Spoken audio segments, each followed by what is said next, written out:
Welcome back, class. In the previous lecture, what we had seen the gravitational law of Newton that was given to us. In this lecture, we'll go to check the details of the planetary laws that were prescribed by the Johannes Kepler. So before moving to that, I just want to introduce you to the history of this. Ptolemy was the first person. He was very renowned philosopher in those days, and he described that Earth is in the center of all. That's why previously it was believed that Earth is a Earth-centric system. But Kepler was the first man who detailedly proved that it wasn't the Earth, it was the Sun who holds the center of this system, and it is, because these days it's a true now. Lots of things passed away after that, but still it is true. That's why it is very necessary to understand the planetary laws of the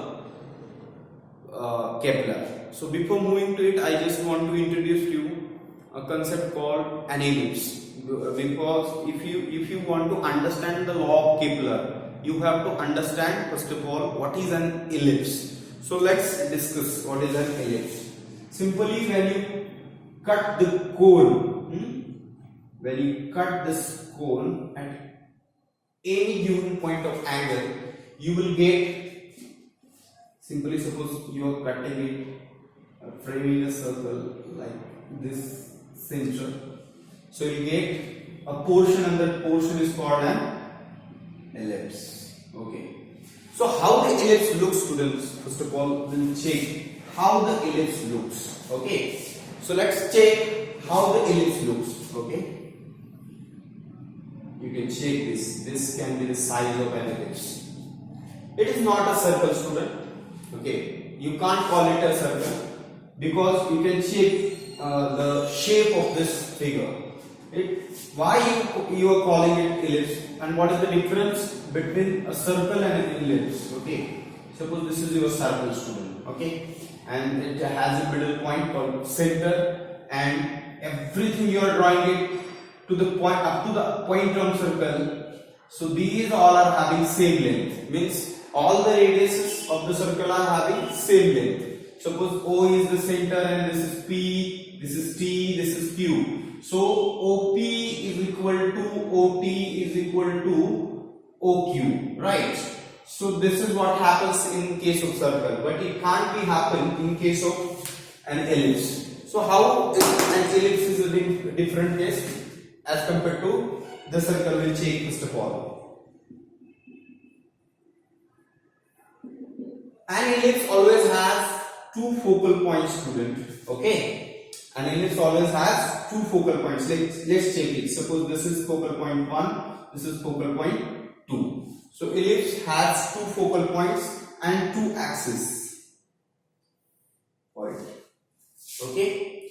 One of it is major axis and the other is the semi-major axis that we can check.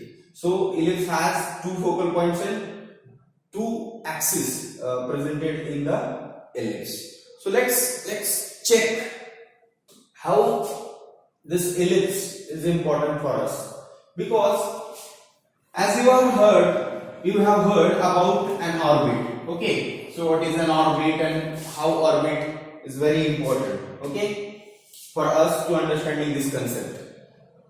Orbit is something that we call, it is a path that is followed by planets to revolve around the sun. Simply, it is a path that is followed by the planet to revolve around the sun. Suppose a sun, here it is in center, and suppose planets are revolving. So this is a path that is followed by the planets, and we are calling it an orbit.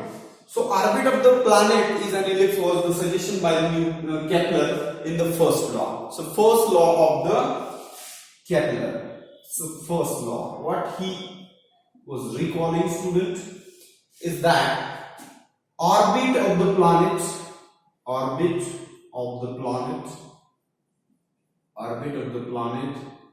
is an ellipse and Sun is at one of foci. So foci is something, foci is the plural of focus, okay?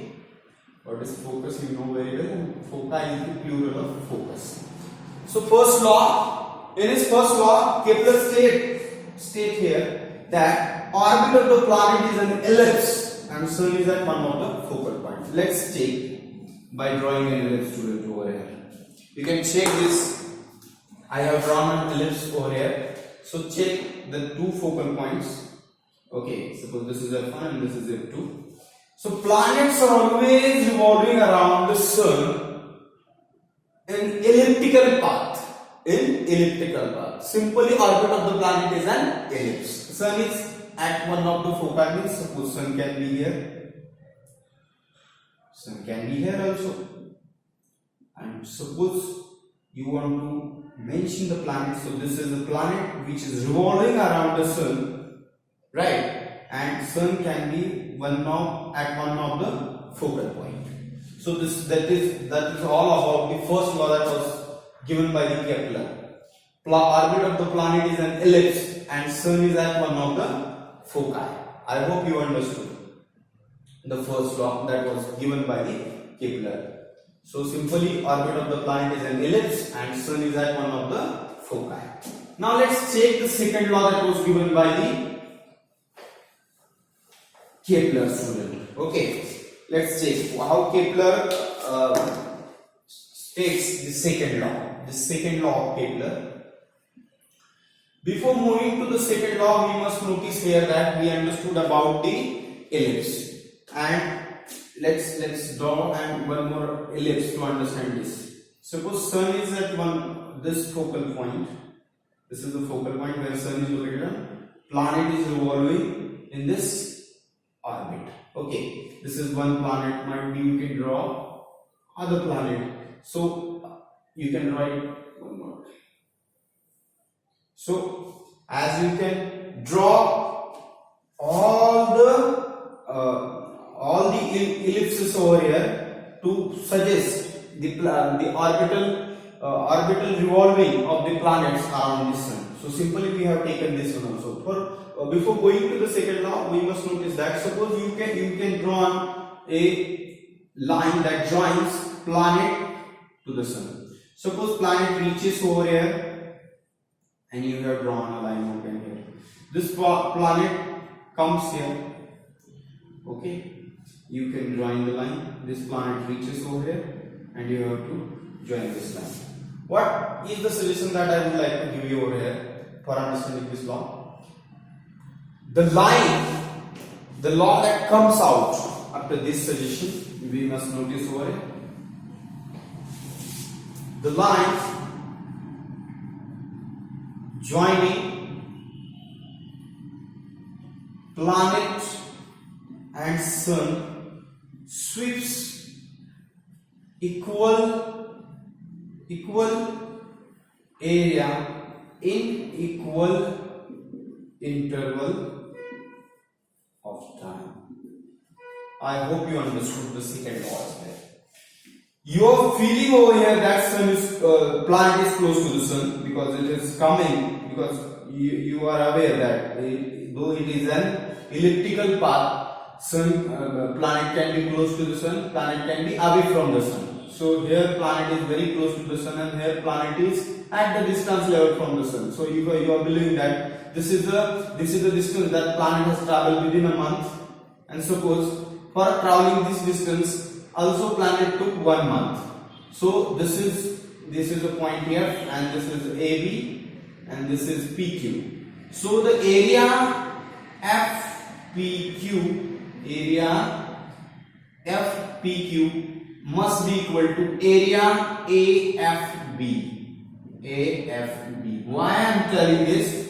Because the line that joins planet to the Sun sweeps equal area in equal interval of time. That is what Kepler wanted to tell us through the second law, that about the planetary motion that he has given for us. So hope you understood that line joining planet and Sun sweeps equal area in equal interval of time. This is all about the second law of the Kepler. I hope you understood first and second law of the Kepler. Now let's go to check the third law of the Kepler, students. Now we will move to the third law that Kepler had given to us. Third law of Kepler, right? Now third law of Kepler. Now in the third law of Kepler, Kepler talks about the time period revolution and the mean distance. So before moving to it, I must tell you about the time period revolution and the mean distance.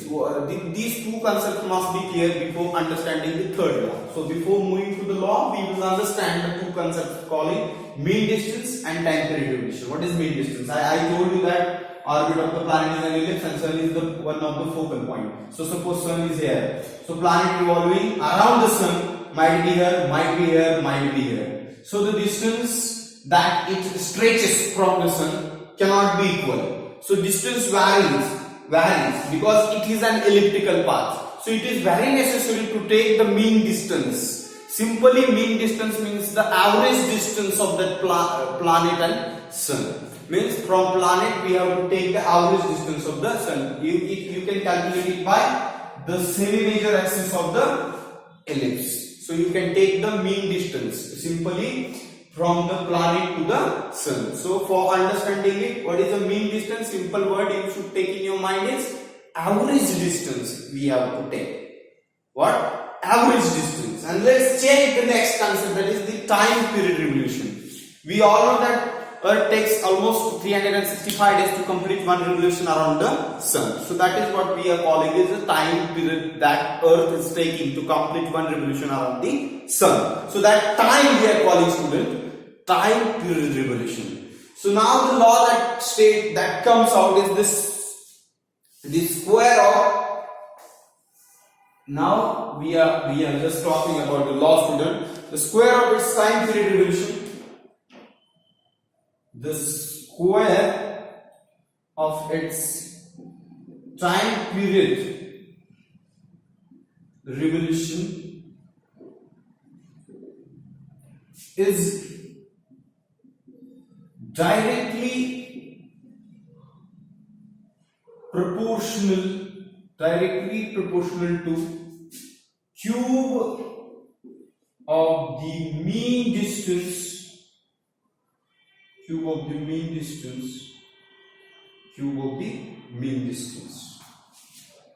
So what is time period revolution and what is mean distance? I told you already, and hope you of a planet, you may write it, of a planet from the sun for better understanding. From the sun. Okay. So draw an ellipse over here, you may understand betterly. Suppose you have drawn this ellipse and sun is here at this focal point and planet is rotating around the sun in this elliptical path, in this direction, right?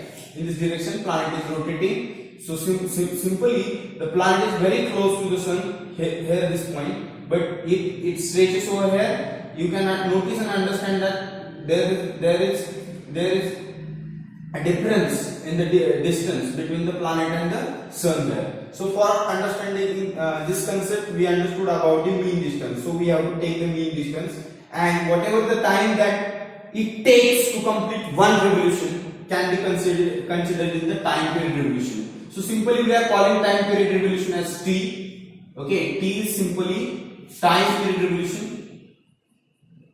Time period revolution.